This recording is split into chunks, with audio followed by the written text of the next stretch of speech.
Supervisors, my name is Dennis Mosconi. I'm a native San Franciscan and virtually a lifelong union member. And some of what I want to say here, I want to direct at my union brothers and sisters who are here.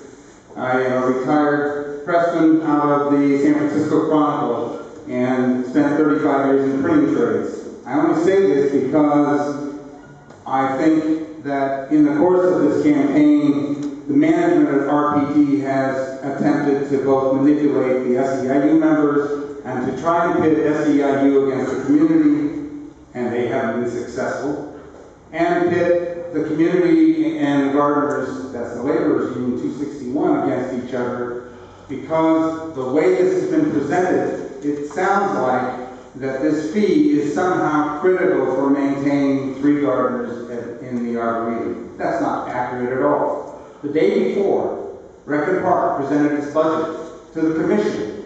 They told us in this very building, which is owned by the city, in a meeting where we regularly met with management and so on, that please don't fight us on this fee. Save your fight for the resident fee. Well, that's what we're doing, because the non-resident fee is in fact the door opener for the resident fee. It always is that way, and the fees never go away. And Blumenfeld, who preceded Ginsburg, told the commission the fees are likely never to go away.